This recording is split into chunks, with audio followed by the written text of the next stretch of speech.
Harka funee akkam jirtu kabajamtoota fi daawwattoota televezyiinii waldaa qulqulloota guyyaa har'aa wiirtuu olaanaa waldaa qulqullootaatti argamuudhaan imala jireenyaa taasisuudhaaf kan jedhu egaa guyyaa har'aatti qopheessummaa wiirtuu Finfinnee fi Bishooftuutiin gara magaalaa Duukamitti imaluuf jirra. Akkuma duuba koo argaa jirtan immoo imala kana gaggeessuudhaaf hawaasni Ortodoksii garagaraa iddoowwan garagaraadhaa dhufuudhaan dabaree isaanii eeggachaa jiru. Nutis maal fakkaata kan jedhu isin daawwachiisuudhaaf kan isaan waliin imallu ta'a. Hanga sagantaa keenya xumuraattis nu faana turaa isiniin jenna.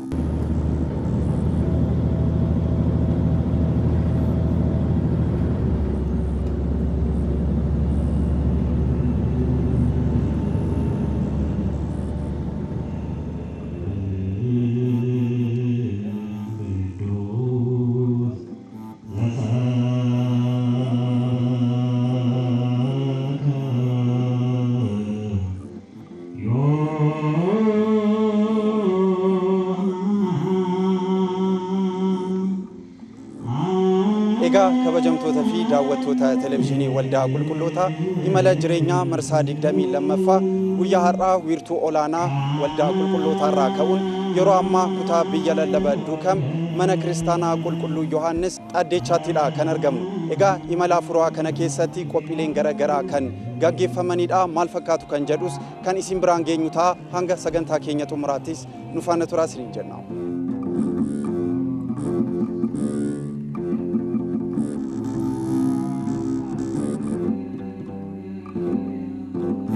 Egaa kabajamtoota fi daawwattoota televezyiinii waldaa qulqullootaa imala furaa gaggeessine keessatti hirmaattonni garagaraa sitti argamu. Mee maal fakkaata imala furaa kun kan jedhu kan isin daawwachiisnu kan isas gaafannu ta'a. Hanga sagantaa keenya xumuraattis ammas nu faana tura. Egaa duraan dursee maqaan kee eenyu jedhama? Maqaan koo Tashoomaa Asaffaan jedhama. Yeroo baay'eedhaaf dhufeen jira.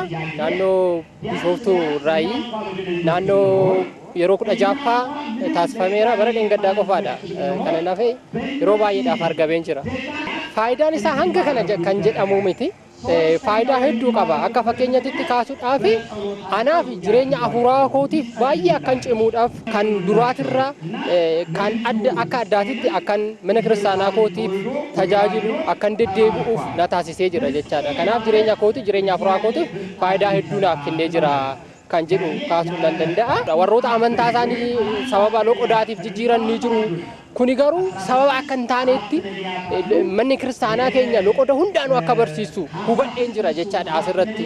Mana kiristaanaafis immoo akkasuma waan gaarii waan sirriitti nu cimsu waan ta'eef barumsa hedduun barumsa abbootii garagaraatiin kan itti barannu, faaruudhaan kan itti barannu, gorsa abbootiitiin kan ittiin barannu, akkasumas immoo lallabaan kan ittiin barannu, faaruudhaan kan ittiin barannu, sagantaan hedduun asirratti haalli kana caalaa immoo asitti wantoonni kennamu jireenya afuuraa keessatti barumsoonni kennamu baay'ee bu'uura mana kiristaanaa kan ta'an waan ta'eef faayidaa akka kana kan hin jedhamne argadhee jiran jedhee yaada akka kootti jechaadha. Yeroo ammaatti faayidaan inni adda isa godhu maalidha? Yeroo duraanii hanga kana naan jiru amma yeroo ammaa kana garuu sababa loqodaatiin sababa waan garagaraatiin amantaa isaanii warroonni jijjiiran ni jiru. Kanaaf kun immoo afaan isaaniitiin kan itti baratan, afaan barbaadaniin, afaan danda'aniin kan hubatan, loqon kan isaan hin qoonne ta'uu isaanii hubatanii kun immoo waan addaa isaa godhuudha. Baay'inni uummataatis immoo akkasuma dabalaa deeme yoo ilaale maaliif faayidaa inni qabu hubachaa waan jiraniif jechaadha.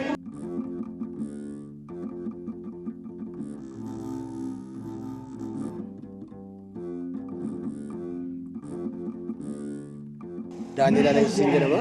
Anaan faayidaa anaaf kenne afaan kootiin akka baradhu yookiin immoo amantaa koo akka cimsu kan duraan kan humaayyuu kan waa'ee Waaqayyoo kan humaayyuu hin beekne amma garuu sababa waldaa kanaan waan baay'ee bareera. Amma immoo anaafis darbee maatii kootis nama jajjabeessu yookiin immoo nama ta'eera. Egaa namoonni si waliin duukaa dhufanii maatii keessa nama meeqadha? Baay'eedha. Nama 10 ol hin darbina. tokko keessa. Maatii tokko keessa. Tolee egaa isaan maalirraa argatanii? Isaanis akkuma koo kana duraan afaan isaaniitiin jechuun saba afaaniitiin baay'ee barachaa turre. Amma garuu gara waldaa kana egaa ni dhufeen booddee maatiin hunduu waa'ee amantaa isaa akka beeku yookiin immoo afaan isaatiin akka baratu godhamaa jira waan ta'eef afaan isaaniin hunduu amma waan duraan hin beekne sana beekee amantaa isaa jabeeffatee warra qurbaanii fudhanne amma qurbaanii fudhachaa gara amantaa isaanii cimsanii waan hojjechaa jiru.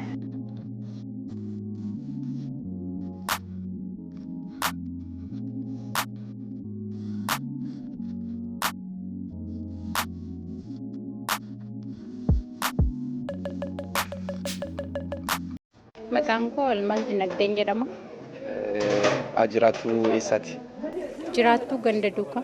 Amma Duukam jiraadha. Kan inni aladde garuu Wallagga Lixaa Aanaa Najjooti. Addanatti argamee hojii kana hirmaachuudhaaf gammachuu guddaatu natti dhaga'ama. Yeroo baay'ee asin turre waan ta'eef anaaf yeroo jalqabaadha amma. Yeroo jalqabaati egaa asitti argamu keetiif miirri sitti dhaga'ame yeroo duraati waan ta'eef miirri sitti dhaga'ame maalidha?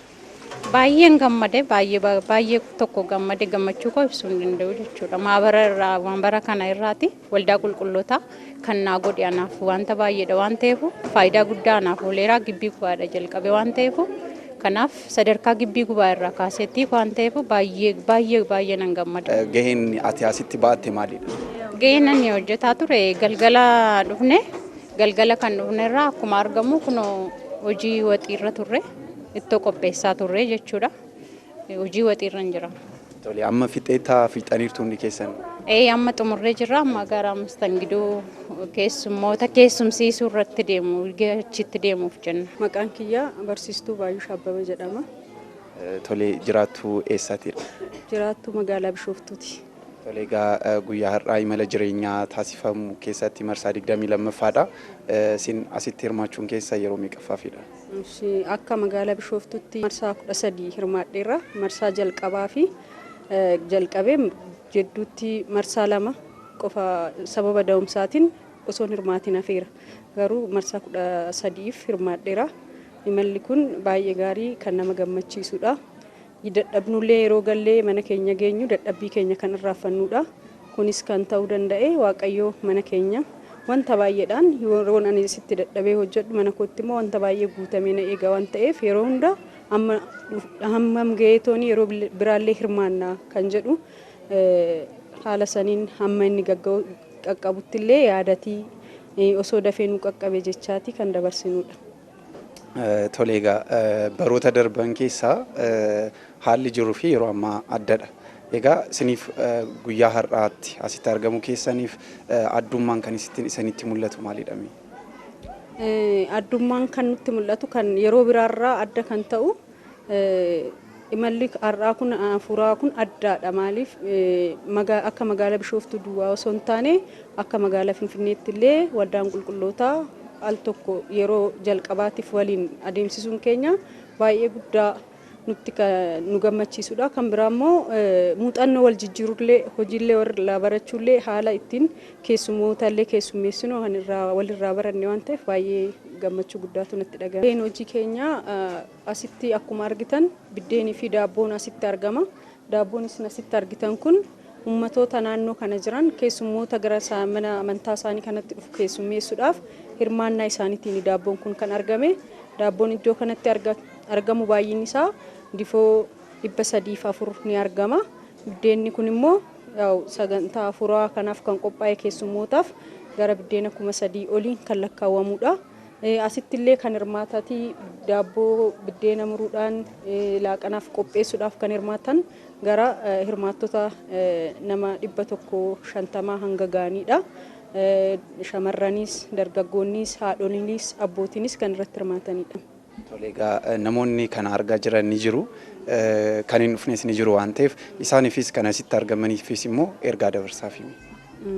Warra asitti argamaniif dadhabbii keessan Waaqayyoon jireenya bara baraa akka isiniif kennuun hawwa. Warra manatti hafaniifis immoo yeroo hunda dhuftanii osoo sagantaa kanarratti hirmaattanii wanta nu illee argattanii jechuun hawwa.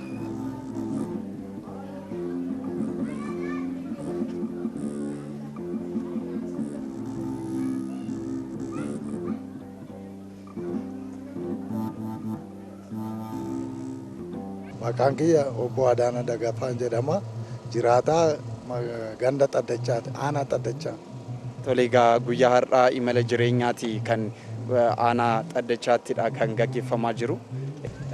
Mee asitti guyyaa har'aatti imalli jireenyaa asitti gaggeeffamu isaatiin isin yeroo meeqaffaatidha kan asitti argamtanii akkasumas immoo maaltu isinitti dhaga'ame?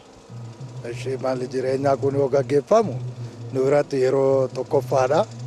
Garuu amma asitti gaggeeffamuun isaa baay'ee nu gammachiiseera. Baay'eetti gammachuun nu dhaga'ame. Uummanni hin eegne hundatu nu yaa'ee har'a gammachuu guddaarra jirra. Gargaarsi isaaniitis baay'ee guddaadha. Borus immoo waan nu gargaaran hin beeknu garuu akka nu gargaaran abdii guddaa qabna. Tole egaa guyyaa har'aa simannaa iddoowwan garaagaraati kan dhufanii isintu simateedha. Mee simannaa kana taasisuuf gaheen isin baattan maalidha? Keessummoota garaagaraa dhufanii Finfinneedhaayis Bishooftuudhaayis nus jiraataa magaalaa keenya hunda kakaasne akka isin keessummoota kana akka nu simatan goosisneerra. Anis koreerran tureeyyu innaa haala gaariitiin hundaa qopheessine qophiin keenyas isaanis haala gaariidhaan waan gammadan nutti fakkaata. Gammadanis jiru. Nus baay'ee gammanneerra. Simannaanis baay'ee gaariidha.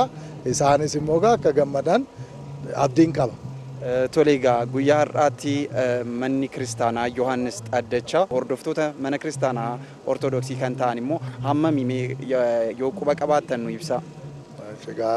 Bataskaanni mana kiristaanaa kun kan akkaataa itti hundeeffamuu danda'e 2001 qeesiin Malaaka Tsaayii Misikir jedhamu naannoo kana bataskaan mana kiristaanaa amantaa waan hin jirreef magaalaa keessa waan jiruuf inni waan irraa fagaatuuf tajaajilamuudha waan fagaatuuf uummata naannoo kana kakaasee isaanis immoo lubbuun isaanii dabranillee haati teenya aaddee Ilfikanduu kan jedhaman ijoollee isaanii hunda walitti qabanii kakaasanii lafa nuu kennanii dafaatii eeyyamsiisatii oduun lubbuun kiyyan dabrin bataskaanni kun asitti haa dhaabbatu jedhanii bara 2001 kakaasiin jalqabame.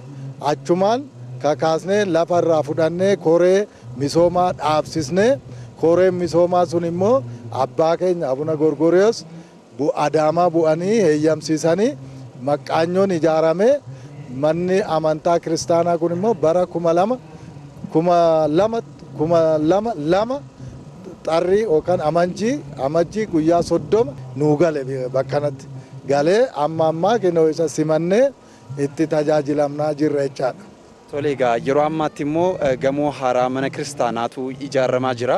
Mee yoom jalqabame akkasumas immoo qarshii hammamiidha kan baasee xumuraaf ni geessisa jedhamee amanamee kan xumurame hanga yoomitti immoo hanga bara yoomitti immoo xumuramee tajaajila mana kiristaanaaf oola jedhamee yaadame.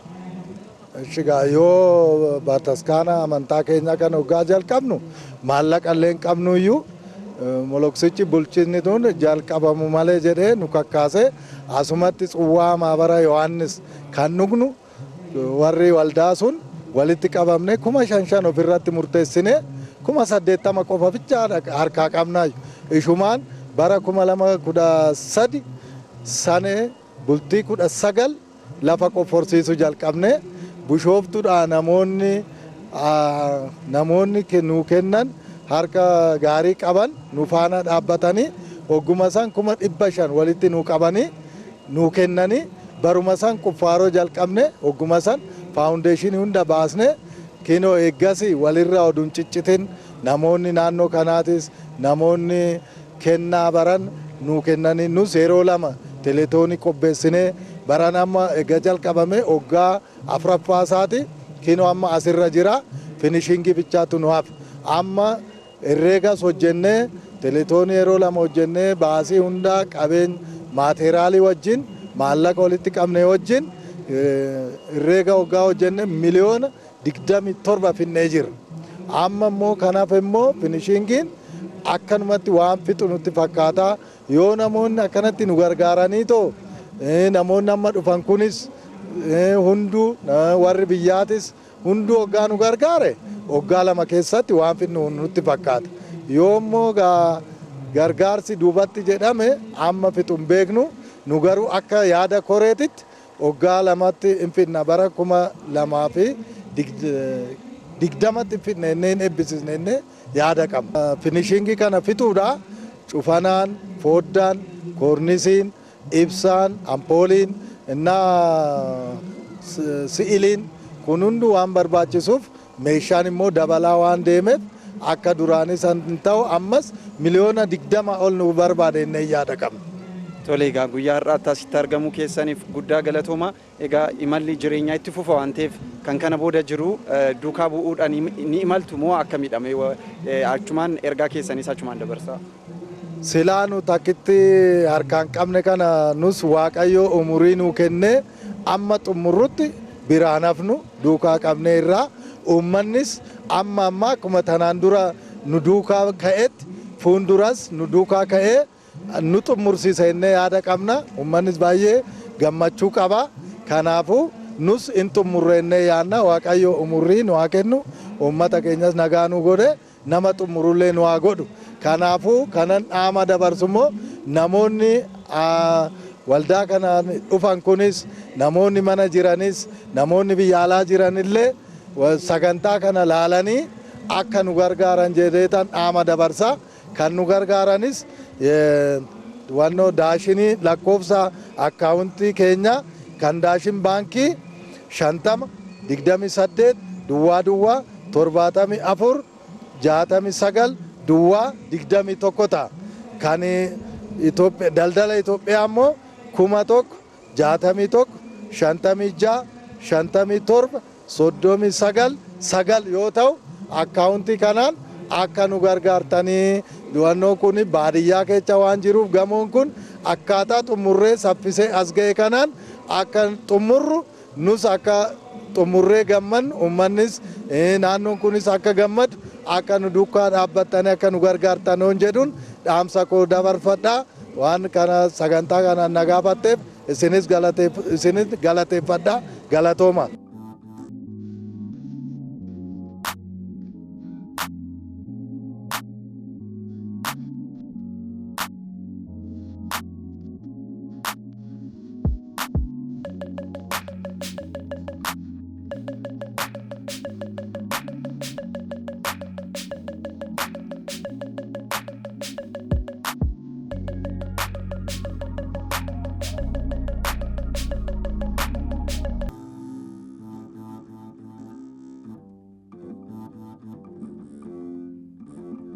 Maqaan keessan eenyu jedhama? Gabuu Tashooman jedhama. Egaa wiirtuun kun erga hundeeffamee waggaa meeqaffaaf yookaan marsaa meeqaffaafidha? Akkasumas immoo hundeeffamni isaa maal fakkaata ture? Bishooftuun waldaa qulqulloota bishooftuu wiirtuu kana yeroo hundeessu yeroo dheeraadhaaf bara 2006 jammareetti kan qophaa'e waggaa keessatti yeroo lama kan qophaa'u haala yeroo irraa kan ka'e waggaatti yeroo tokko yookaan immoo odoon qophaa'anis kan hafee jira. Amma marsaa 16 irra geenye irraa erga jalqabe. Tole egaa kaayyoon isaa maalidha?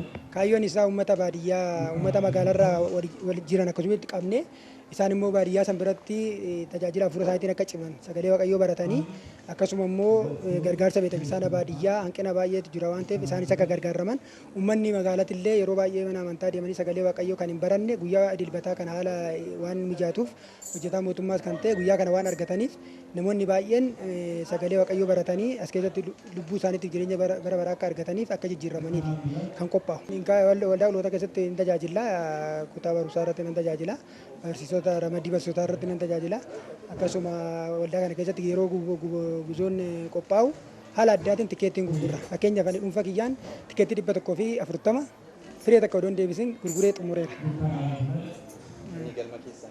Kaayyoo kiyya uummata baay'ee bira akka ga'u nan barbaada. Ani tikeettii gurguruudhaaf namallee maqaadhaan beekuu baay'ee nan dirqisiisu. Kirii hidhachuus anaaf baqiidha. Nan affeera kan fudhatee fudhataa jechuudha. Kan dhiisas immoo itti toluu baate yeroo an biraarratti hin hirmaanna jedhu haala sanii walii gallaa bilbilaan illee nan gurgura tikeettii ani.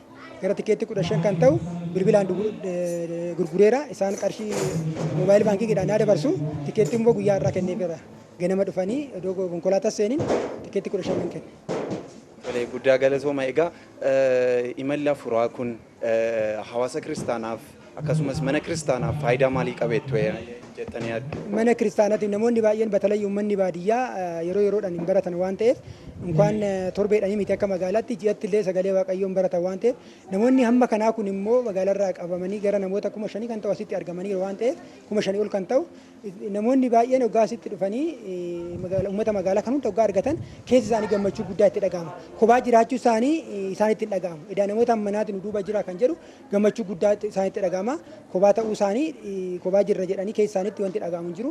Amantii isaaniitiin illee cimanii ta'ii uummata baadiyyaa kana ofii isaaniitti biroo akka tajaajilan kanaaf kan gargaaru. Tajaajilli hafuuraa sagalee waaqayyoo barachuu duwwaadha osoo hin ta'in namoonni magaalaa teessaan baadiyyaa hanqina adda addaa qabu namoonni immoo baay'ata isaanii qarshii qaban fedhii isaaniitiin teessaan baadiyyaa kan ni gargaaru hamma ta'e kennanii akkasuma waldaan piroojeektii adda addaa qabatee hojjeta waan ta'eef piroojeektii waldaa sana hin hubatu saniin booda duuba ta'anii waldaa hin gargaaru waldaan immoo baajata uummata kanarraa argateen sana baadiyyaa kan cufaman akkasuma abinnatii mana barumsaa abinnatii odoon baratiin kan hafanii fi duqunnaa fudhatanii manni amantaa kan cufame akka banaman akkasuma immoo isaan boru duqunnaa baratan sun immoo boru kaayinillee kan ta'an isaa waan ta'eef kaayyoon inni waliigalaa beeksisa baadiyyaa jajjabeessuu fi namoota amantaa keessaa illee ba'an amantii isaan hubatanii gara amantaatti akka deebi'aniif kan gargaaru. Tole egaa waldaan qulqullootaa wiirtuun Bishooftuu kun erga imala kana jalqabee marsaa 16ffaadha. Egaa marsaa kana keessatti isin yeroo meeqaaf hirmaattanii? Yeroo tokko ijoollee ala darbee hin jiru. Sirriitti hirmaadha. Dhugaan baradhullee barumsa inni isa malee guyyaa tokko hawaaree guzoo kanarraa hafeen beeku. 16 kanarrattu hirmaadheera. Kun baay'ee kan nama gammachiisudha. Egaa isin asirraa muuxannoo guddaa qabdu waan ta'eef hawaasa hin dhufneef akkasumas kan asitti argamaniifis immoo isaaniif ergaa dabarsaa. Isaanillee kan yeroo baay'ee namoonni baay'een asitti dhufanii kanaan durallee kan hirmaatanii kan hin beekne har'a akka jalqabaatti kan hirmaatan jira. Kana booda isaanillee gara fuulduraatti akka hirmaataniin jedha. Akkasuma immoo namoota baay'ee kanarra ofii keenya tikeettii itti gurgurree isaan dhufan kana borummoo isaanillee gurguranii nuti amma gara namoota gara 3,000 jala kan ta'u Bishooftuurraa fidee dhufneerra. Isaan kun immoo boru nu gargaaranii dachaa kana immoo isa itti aanutti bara kana keessatti marsaa lammaffaan isin jira jedhee yaada. Isaan tikeetti gurguruu nu gargaaranii ta'ii kana caalamuu namoonni baay'een sagalee waaqayyoo akka barataniif isaanillee namoota baay'ee akka hirmaachisaniin jedha.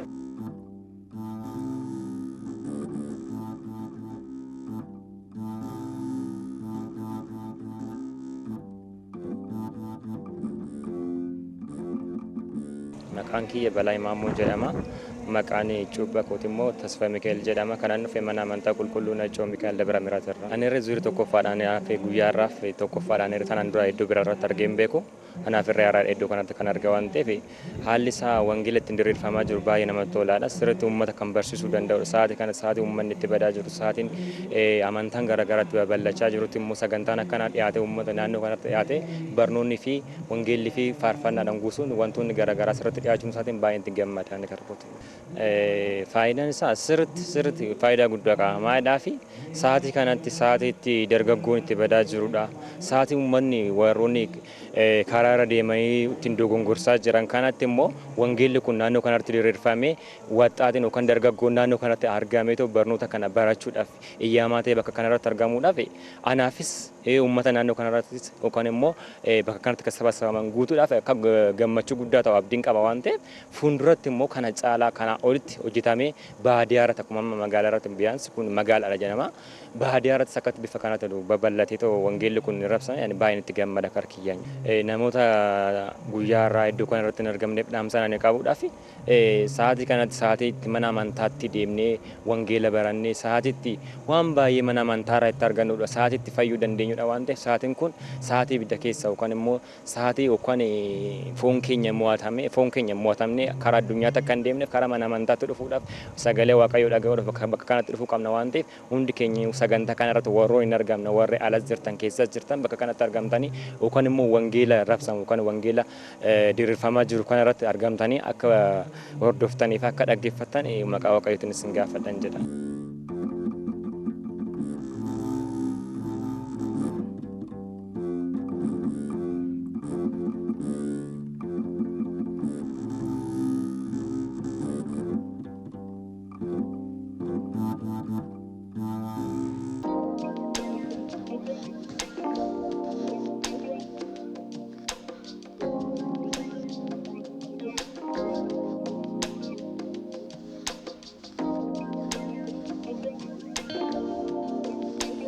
akka waldaa qulqullootaa wiirtuu Finfinneetti marsaa 22ffaa akka waldaa qulqullootaa wiirtuu Bishooftuutti ammoo marsaa 16ffaa imalli jireenyaa gaggeeffame kanumaan goolabama. Egaa guyyaa har'aatti imala jireenyaa kana keessatti qophiiwwan garaagaraa dhiyaachaa kan ture. Egaa kana keessattis faarfannaawwan gorsa abbootaa fi kanneen biroos dhiyaachaa kan turanidha. Guyyaa har'aa immoo kanumaan kan goolabnu ta'a sagantaalee waldaa qulqullootaa biroo itti fufu turtii gaarii isiniin jenna.